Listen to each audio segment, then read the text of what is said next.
Guys, we are really going to have a good episode of Substitute Teachers Lounge today. We're going to have licensed professional counselor Patti on with us. And since we know we're going to eventually be going back to school, and it will probably never be the same as what we've been used to, she's going to talk about that, how we help the students cope, how we help ourselves cope. So this is going to be a good one. Stay tuned. Talk to us, kids. Substitute Teachers Lounge.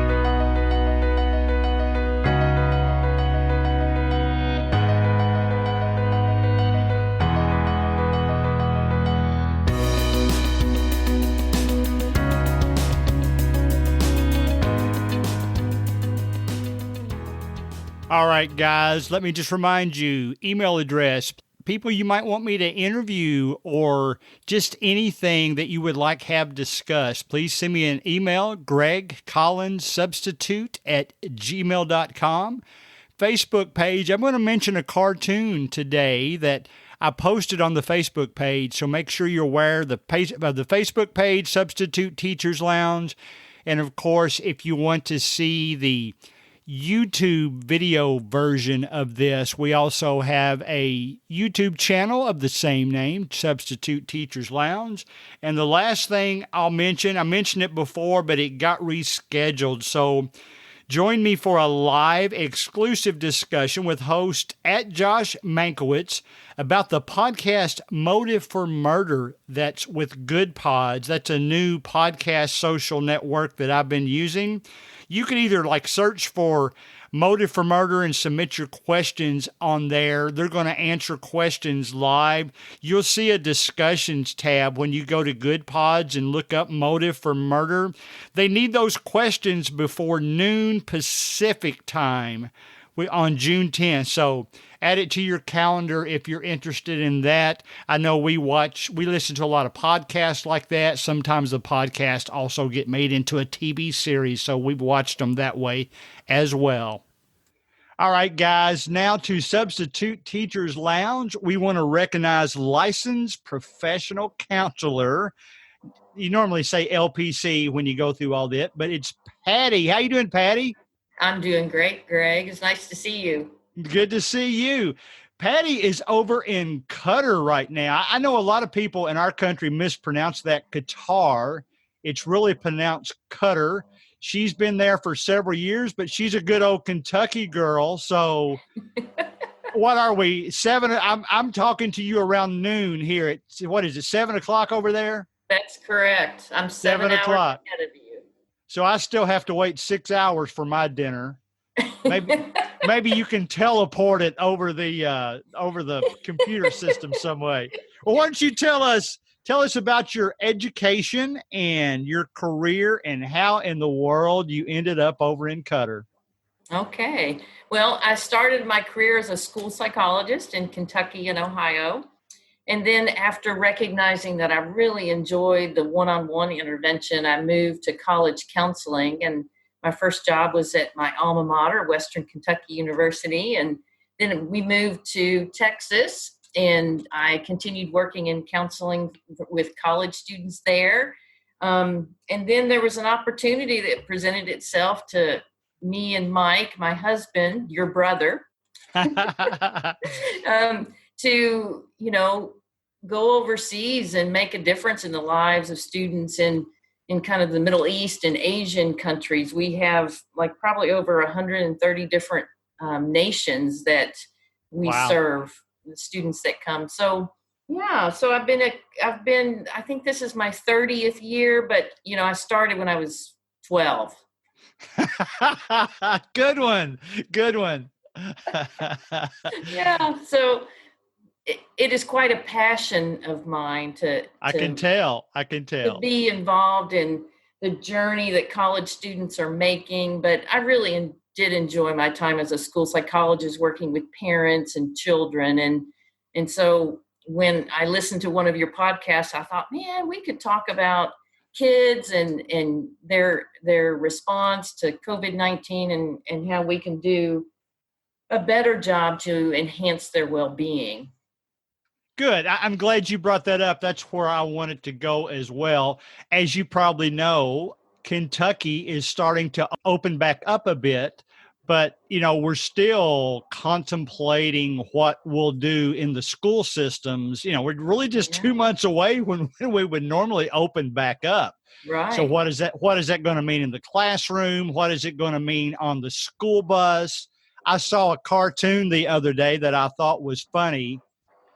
It was a bunch of kids sitting in their classroom after they came back.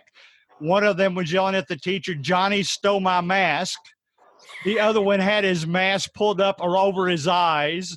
And another one said, "Bobby told me my mask was too cheap." So, who knows where we'll go from here. But let's start out with this question. Let's talk about what we're going to have to deal with. And let's start out with this one. How can we as substitutes and teachers and parents, whoever else you want to throw in there, how can we help students cope with the changes that's going to result from COVID-19? Yeah, well, as substitute, as teachers, as parents, we've all been working really, really hard to help kids adjust. And so now it's looking at how do we help them adjust when they go back to school, because it's not going to be like it was before. Right. And so I think, being honest with kids and giving them developmentally appropriate information about what to expect, helping them understand, especially when they're younger, that, the illness spreads through being close to one another or touching things. And so that's why your teacher's using hula hoops to keep you distanced from your classmates. Yes. So I think that helping kids normalize their emotional reaction, when they're feeling afraid, don't pretend like, oh, you don't need to be afraid. There's nothing to be afraid of, because they are afraid and they need acknowledgement, because acknowledgement will soothe those uncomfortable or scary kinds of feelings. So I think, acknowledging what's present, it's giving them accurate information that's developmentally appropriate. It's keeping a routine.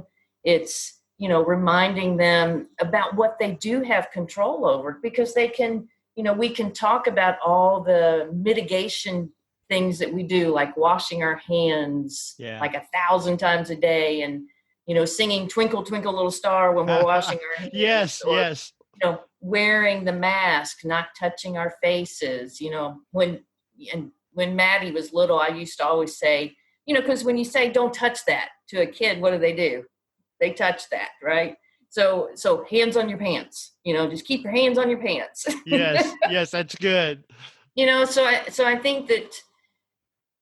I think one of the other things that's really important is modeling, good coping skills. If you're freaking out about things, then your kids are going to be freaking out about things. So that's it's presenting, it's presenting, reality. Like if you're feeling overwhelmed by the lack of routine, it's modeling for your kids how to verbalize that, rather than, because kids have a hard time with that if they're not taught, and it comes out behaviorally. Right. Good. Now, I wasn't going to tell people that you were my sister-in-law until they heard you talk a little bit, because it's obvious she's not just on here because she's my sister-in-law. She knows her stuff. So that was a fantastic answer. You made me, you were talking about the hula hoop. I've seen a cartoon where a guy had a bunch of swimming noodles taped to the top of his head about 6 feet apart. Some of the craziest things I've ever seen. But, we're going to have all kinds of kids when we do get back in the classroom. Some of them are going to be more difficult. Well, let me use myself as an example. When all this stuff first started, I remember my last sub day was on March 13th. You probably remember my birthday is March 11th. I do. And me and my wife went to a movie, and we went to Olive Garden, and it was like the world fell apart while we were sitting in the theater. There was only 3 people in the theater, including us. And all of a sudden, I'm getting these texts that the SEC basketball tournament's canceled, The NBA games were canceled. Yeah. Some of the tournaments were canceling at halftime. I mean, it was crazy. So I was a little on the paranoid side when it first started. That was, middle of March. Now Yeah. I've come down a little bit. I'm ready to get back into the open. Kim, my wife, has actually, her and her brother were at a medical center. So they just decided to go ahead and be tested, and it came back negative. So Kim, Good. I don't know if you remember this, Kim had stomach virus and had gotten sick several times around Christmas. So she thought maybe she had the initial wave of that, but it wasn't. The test showed that she had never had it Good. and doesn't have it now. But I say all that to say this: kids are going to be reacting to this in different ways. Mm-hmm. How do we be sympathetic to all of them, from the one that says, "Oh, this was all a hoax, it never happened," to the ones that know somebody that it happened to? I mean, I guess, ask it in a more organized fashion. What reaction should we be expecting to students, and how can we deal with that? Yeah. Expecting from And students. like you said, we're going to run the gamut. And, most kids are going to come out of this okay. That Yeah. they have good supportive families that are modeling healthy ways of coping with this. But it is possible that if a student has been in a home where there's trauma, if there's violence in the home, if there's a previous mental health condition, it makes those students a little more at risk. So if you Sure. look at students that have disabilities, they're going to be more at risk for mental health issues because of the chronic trauma that the COVID is presenting. So, I think with little ones, you might see regressions in behavior, like, maybe they started sucking their thumb again, or bedwetting, clinginess.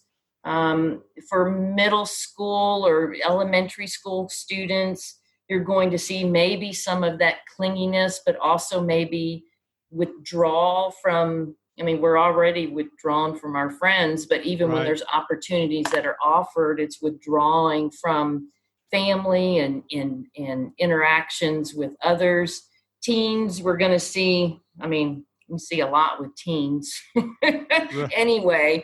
Yes. But with teens, you might see eating issues coming up, sleep disturbances because of the lack of routine, and withdrawal as well. So we might see some expressions of anxiety, some expressions of depression, and they're normal. And I think that that's what we Sure. have to do, is not freak out that we're seeing these things, but help kids learn how to verbalize their frustration or their fear rather than Good. acting it out.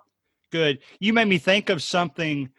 I'm going to guess, see if you think I'm right. I'm going to guess that even some of the students that we thought when we taught them last year was just some of the most secure students you'd ever meet in your life. Do you suspect even some of them may have some coping issues when they come back? Absolutely. And there's no way to predict. Because what we're talking about is the chronic nature of Yeah. COVID-19. It's not acute. It doesn't come in, present itself, and leave like a hurricane does. Good point. This is chronic, and there's so much uncertainty that's associated with that. And just to kind of talk about what that does to us, when we're faced with, some sort of crisis, like all this uncertainty, what if, then the brain gets activated. And you're familiar with kind of that fight, flight, or freeze phenomenon.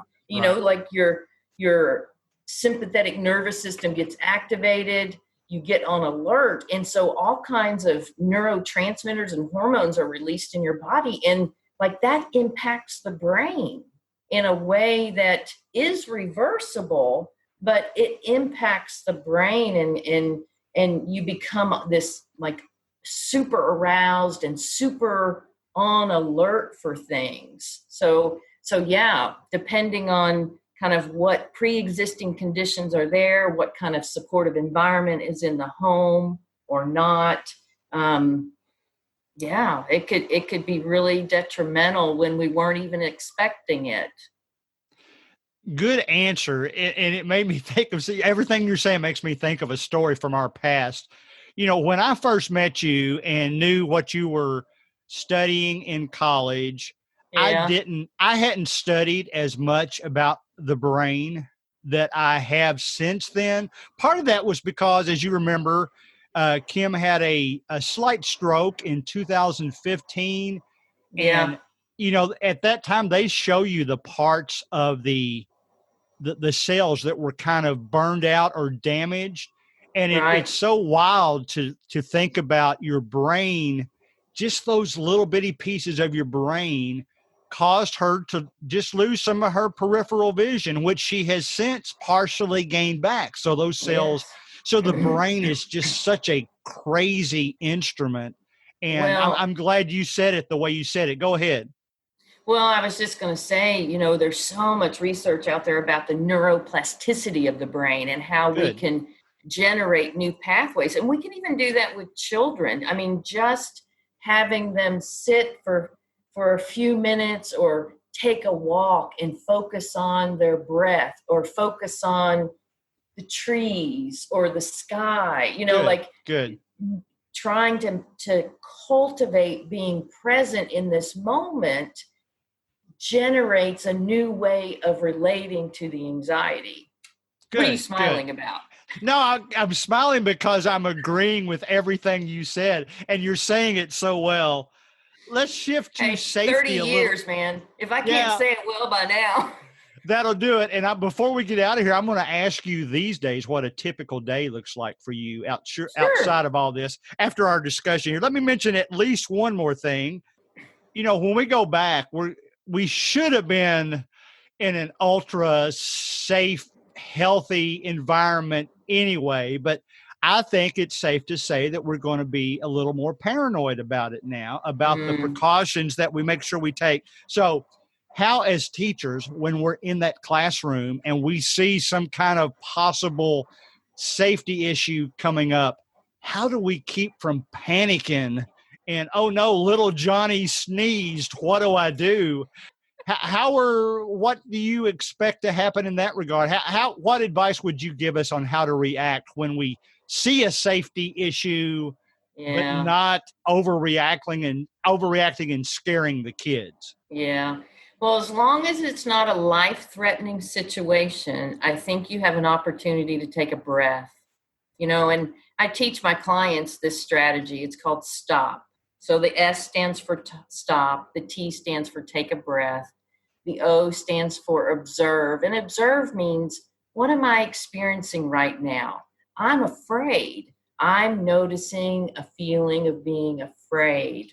What if this kid has? Okay, I can be afraid and I'm not going to fall apart, because the idea is if you overactivate your emotional system, you don't have access to your prefrontal cortex. And so you can't problem solve. So the idea is if you can name it, you can tame it. Like if you can say, okay, I'm feeling afraid, take a breath. What's the best thing? What's the most helpful thing I could do right now? And then you proceed with Good, that. good. Does that make sense?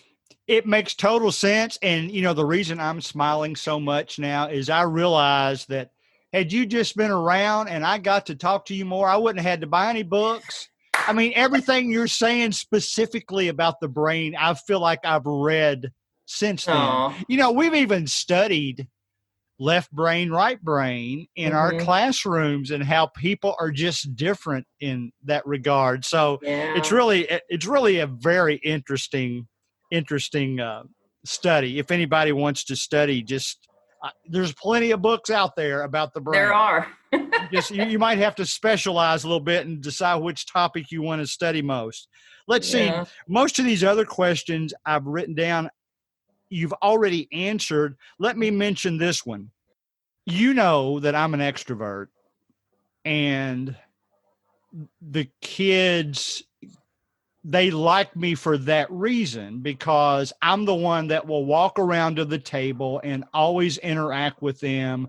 Right. I'm the one that if something they're studying reminds me of a story from my past, I'm going to tell that story. I've done so many goofy things in my life. I've got plenty of stories. And so But do I. yes. For Thank you. goodness. Yes, thank goodness for that. We're not here to talk about me, Patti. We'll have to move on from that. All right. So last question. Let's do this. Even if we feel like somebody else we're working with is too paranoid about what they're doing in their classroom, man, how do we deal with that? How do we deal with possibly a teacher, or in my case, another substitute comes over to me and says, you realize you should be doing this and this and this. And in my heart, I feel like it's going to cause the students to overreact if they see me doing that. Any advice in that regard? How do I deal with my co-teachers who don't think I'm not reacting properly, but not reacting as intensely as they do? Yeah. Well, I think it comes down to relationships, Greg. Yeah. It's, everything that we communicate to other people, there's an emotional component to it underneath. Yeah. So rather than trying to defend myself because I'm not doing enough, I might just probably say, it seems like am I right in interpreting that you're feeling really scared or you're feeling anxious about this? Wow, I'm noticing this. Is that right? And then having a conversation about that. Good. Because they're everything that we say to ourselves, everything we say to other people, there's an emotional component. And if we can just connect with each other in that way, then we have the conversation we really need to have. Because it's not about you not acting intentionally enough. It's about that person feeling scared. Right. Good. I'll have to say I've listened to you a lot more today than I ever did in the past, because in the past you were always analyzing me. So I just ignored it. I'm not finished. Yeah, that's a lifetime endeavor for sure. All right. Well, tell us before we get out of here, what does a typical day look like for you these days? And I know, of course, you can't be specific, but just what's a typical day for you? Yeah. So are you talking about like currently quarantine? Yeah. Well, I guess when I first asked that, I was actually thinking about when things were normal, but I'm not sure we'll get back to the old normal anymore. Yeah. What's you're working from your home, mate? Answer it both ways. Back when you were able to be on campus versus how you're doing it now. Yeah. And, I'd say on campus, I did a lot more walking.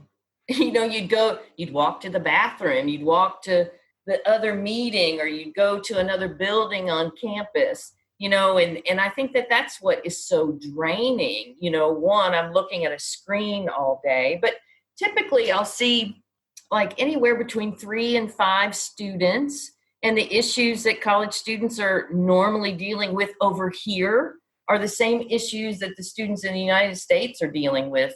Sure. Depression, anxiety, relationship issues. So there's top 3 issues in college counseling centers. I'm glad you said that. I was going to ask you that.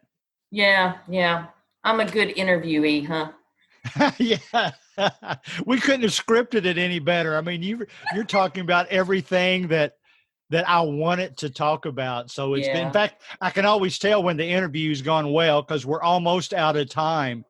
Yeah. What closing thoughts would you have as we know that in 2 months, by the way, we're going on vacation this next week to Missouri and Arkansas with our friends from St. Louis.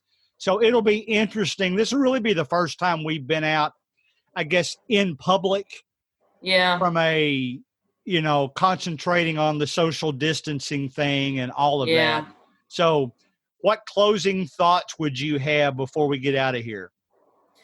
Well, I think just kind of focusing back on children again and kids is that they look to us for guidance on how to deal with stressful events. And they're always watching and they absorb a lot. So model for them how to be kind to yourself during all of this uncertainty. Good, good. It's funny. One thing that I'm actually one of the things we're going to do next week is go to Branson, Missouri, which is Yeah. a Gatlinburg, Tennessee type place, lots of shows. And I'm thinking, man, I sure would like to walk down the sidewalk. And when I see students, just interview them. How do you think things are going to change when you go back to school? Tell them they're going to be on a podcast, and how do you think things would change? Yeah. But I don't know if I can hold my arm out, 6 feet away and get the information You'll have to get one of those little extended things. Yes. Yeah. We actually have one of those. So, all right. I'm not surprised. All right, Patti, it's time for you to go eat your supper. So I'll let you go, but I certainly appreciate you being here with us today. Oh, it was my pleasure. And it was really nice to talk with you. And I just really enjoy listening to your podcast. Yes, here as well. We enjoyed talking to you too. Tell all your friends about the podcast, especially now that you're going to be on it. Yeah, for sure. I will. All right, Patti, Okay. we'll see you later. Okay.